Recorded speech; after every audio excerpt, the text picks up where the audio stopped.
Shalom, saudara-saudari yang dikasihi Kristus. Jumpa kita pada kesempatan ini melalui renungan harian GKI Kuitang. Hari ini Senin 17 Maret 2025 bersama saya Pendeta Emeritus Arti Sembiring. Nats firman Tuhan yang menjadi dasar renungan kita terambil dari kitab Kejadian. Kejadian pasal 2 ayat 7. Saya bacakan untuk kita demikian firman Tuhan ini. Kemudian Tuhan Allah membentuk manusia itu dari debu tanah dan menghembuskan napas kehidupan, napas hidup ke dalam hidungnya. Demikianlah manusia itu menjadi makhluk hidup. Demikianlah firman Tuhan. Berbahagialah orang yang mendengar firman Tuhan dan yang tekun melaksanakannya dalam kehidupannya. Amin. Dari ayat ini, tema kita berbunyi, Aku dari debu tanah.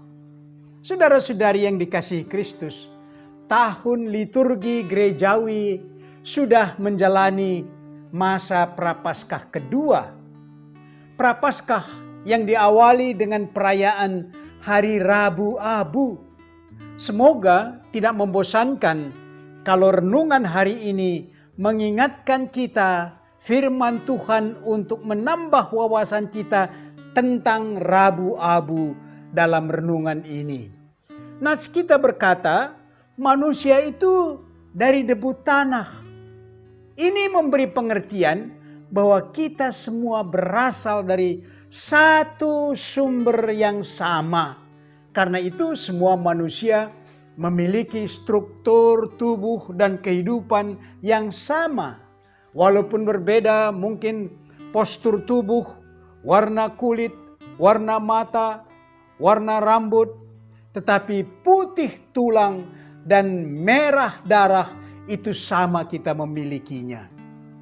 Butuh udara, air, panas, dan makanan, semuanya membutuhkannya.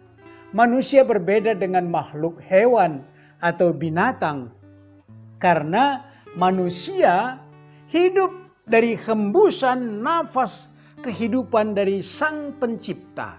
Sedangkan hewan, binatang yang lain tidak menerima nafas yang dari Allah seperti diberikan kepada manusia. Mereka diciptakan oleh firman Tuhan, sedangkan manusia diciptakan menurut gambar atau citra Allah dan diberikan napas kehidupan. Dengan napas kehidupan ini menunjukkan bahwa ada hubungan dan keterikatan kita dengan Sang Pencipta. Napas itu akan kembali kepada Allah.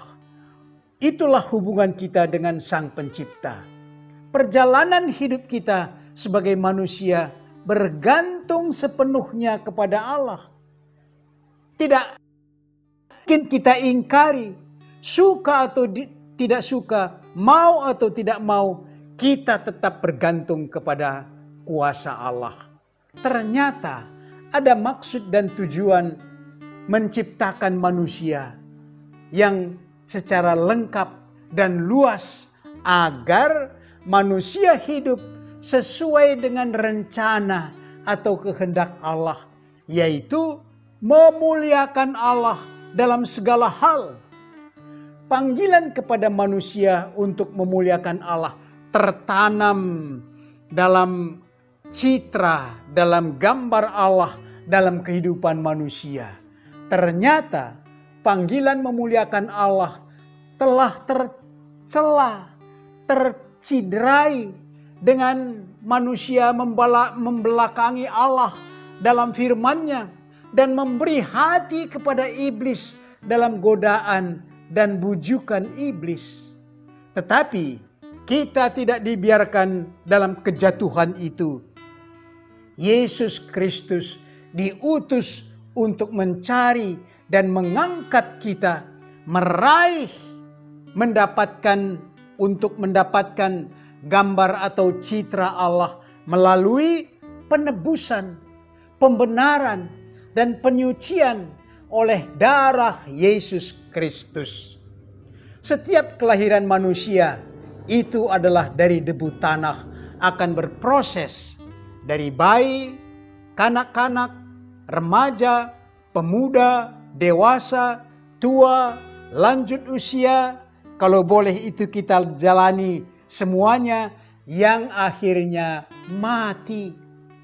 Maka yang berasal dari tanah kembali ke tanah, tetapi kehidupan oleh napas yang diberikan Allah akan kembali kepada Allah Sang Pencipta.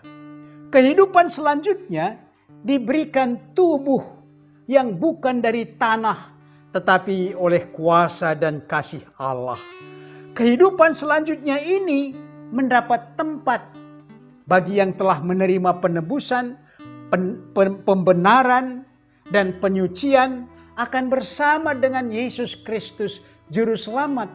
Tetapi bagi yang tidak menerima penebusan, tidak ada pembenaran, dan tidak melalui penyucian, akan tetap terikat dengan kecemaran dosa.